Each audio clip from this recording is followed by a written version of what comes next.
سورہ زمر پارہ نمبر 24 آیہ کریمہ نمبر 47 اور 48۔ نحمدہ ونصلی ونسلم علی رسولہ الکریم، اما بعد فاعوذ باللہ من الشیطان الرجیم، بسم اللہ الرحمن الرحیم۔ وَلَوْ أَنَّ لِلَّذِينَ ظَلَمُوا مَا فِي الْأَرْضِ جَمِيعًا وَمِثْلَهُ مَعَهُ لَافْتَدَوْا بِهِ مِنْ سُوءِ الْعَذَابِ يَوْمَ الْقِيَامَةِ وَبَدَا لَهُم مِّنَ اللَّهِ مَا لَمْ يَكُونُوا يَحْتَسِبُونَ وَبَدَا لَهُمْ سَيِّئَاتُ مَا كَسَبُوا وَحَاقَ بِهِم مَّا كَانُوا بِهِ يَسْتَهْزِئُونَ۔ صدق اللہ العظیم۔ وہ اور لو اگر، انا بے شک، للذین ظلموا ظالموں کے پاس، ما فی الارض جمیعا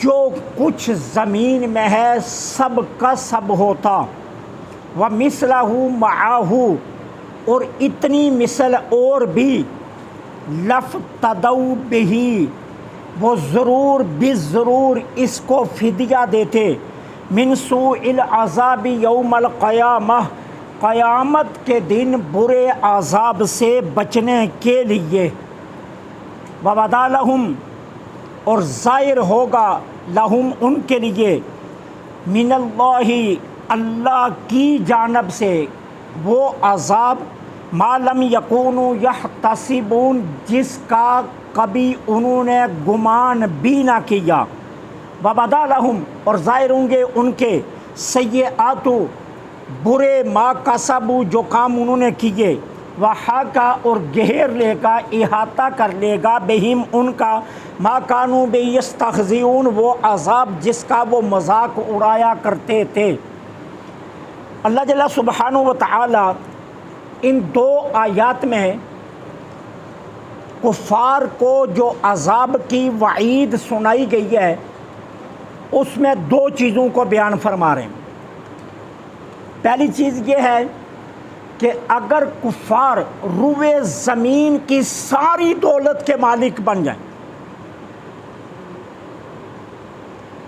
اور قیامت کے دن عذاب سے بچنے کے لیے روئے زمین کی ساری دولت اور اتنی اور دولت وہ بطور فدیہ دیں، عذاب سے پھر بھی نہیں بچ سکیں گے، عذاب سے پھر بھی نہیں بچ سکیں گے۔ اچھا، یہ اس میں ہمارے لیے سبق کیا ہے، ہمارے لیے درس کیا ہے؟ بنیادی طور پر ہمارے بعض عمراء جو دولت کے نشے میں اللہ کو بھول جاتے ہیں نا، وہ ایک جملہ عام استعمال کرتے ہیں، جس معاشرے میں آپ بستے ہیں اس میں آپ بھی سنتے ہوں گے، جی جس کا یہ جہاں سوکھا اس کا اگلا جہاں بھی سوکھا۔ اکثر یہ کہتے ہیں اچھا اگر یہاں خوشحال زندگی ہے تو آگے بھی ہم خوشحال ہی ہوں گے۔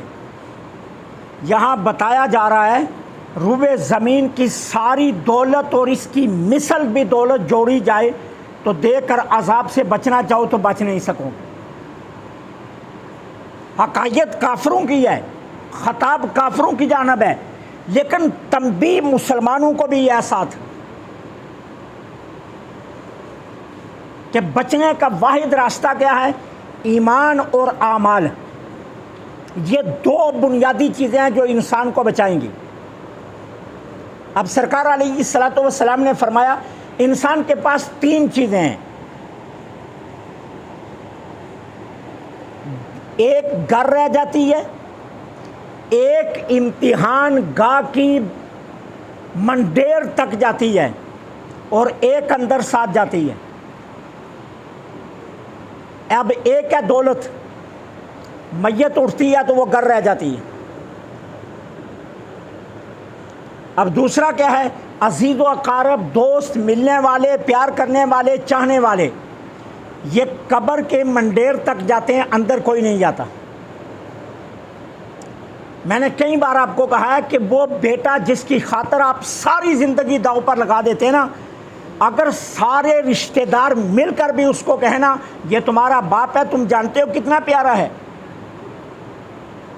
تم سے کتنی محبت کرتا ہے، ساری زندگی تمہاری خاطر اس نے داؤ پر لگا دی، آج تنہائی میں چلا ہے، چلو زیادہ نہ صحیح ایک رات اس کے ساتھ گزارا ہو، تو وہ بیٹا بھی جانے کے لیے تیار نہیں ہوگا۔ اب وہ سب قبر کی منڈیر تک رہ جاتے ہیں، اور اندر جو تیسری چیز جاتی ہے وہ کیا ہے؟ وہ انسان کا ایمان اور اس کے اعمال صالحہ ہیں، یا جیسے بھی اس نے اعمال کیے یہ اندر ساتھ جائیں گے۔ اب یہاں بھی یہی بتایا جا رہا ہے کہ روئے زمین کی دولت اور اس کی مثل بھی دولت دے کر اگر تم عذاب سے چھٹکارا چاہو تو چھٹکارا نہیں پا سکو گے۔ چھٹکارے کا واحد راستہ ہے ایمان اور اس کے بعد اعمال صالحہ۔ تو اللہ فرماتا ہے کہ اگر ظالموں کے پاس روئے زمین کی دولت ساری آ جائے اور اس کی مثل اور بھی آ جائے، اور وہ ضرور فدیہ دینے کے لیے تیار ہو جائیں گے کہ کاش ہم عذاب سے بچ جائیں، لیکن اللہ فرماتا ہے عذاب سے نہیں بچ سکیں گے۔ اچھا، دوسری چیز جو بیان کی گئی نا، حدیث پاک میں جنت کی صفت کو بیان کیا گیا ہے۔ میرے آقا کریم علیہ الصلاۃ والسلام فرماتے ہیں اللہ نے ایمان والوں کے لیے جنت میں ایسی نعمتیں تیار کر رکھی ہیں کہ نہ آج تک کسی آنکھ نے انہیں دیکھا، نہ کسی کان نے ان کی تعریف کو سنا، اور نہ کسی کے دل کے وسوسوں میں بھی یا تصورات میں بھی وہ چیز آئی ہے۔ گویا انسان کے وہم و گمان سے بھی ماورا اللہ نے نعمتیں انسان کے لیے، ایمان والوں کے لیے جنت میں بنا کر رکھی ہیں۔ اب دوسرا رخ اس تصویر کا کیا ہے کہ اے کافروں، تمہیں عذاب وہاں سے آئے گا جہاں سے تمہارا وہم و گمان بھی نہیں ہوگا۔ جس طرح ایمان والوں کو لیے وہم و گمان سے بھی ماورا نعمتیں نا، اسی طرح کافروں کے وہم و گمان سے بھی ماورا عذاب ہوگا۔ ان کے خیالوں میں بھی نہیں آیا ہوگا کہ یار ایسا عذاب بھی ہو سکتا ہے۔ جیسا کل آپ نے پڑھا ہے زمہریر کے متعلق کہ جہنم کا ایک طبقہ ایسا ہوگا جس میں اتنی ٹھنڈک ہوگی، اتنی ٹھنڈک ہوگی، اتنی ٹھنڈک ہوگی۔ آپ نے تو سنا ہے نا کہ جہنم گرم گرم ہوگی، لیکن قرآن نے زمہریر ایک طبقہ بیان کیا جہاں اتنی ٹھنڈک ہوگی کہ ٹھنڈک کی وجہ سے انسان کے اعضاء اپنے جوڑ چھوڑ دیں گے، اور یہ عذاب بکھر جائیں گے، ایک دوسرے سے جدا ہو جائیں گے، کٹ جائیں گے، اتنی ٹھنڈک ہوگی زمہریر کے طبقے میں۔ تو وہم و گمان سے بھی ماورا اللہ نے عذاب تیار کر رکھا ہے۔ اور اس کے بعد فرمایا وَبَدَا لَهُمْ سَيِّئَاتُ مَا كَسَبُوا، تمہارے وہ اعمال ظاہر ہوں گے برے جو تم نے کیے۔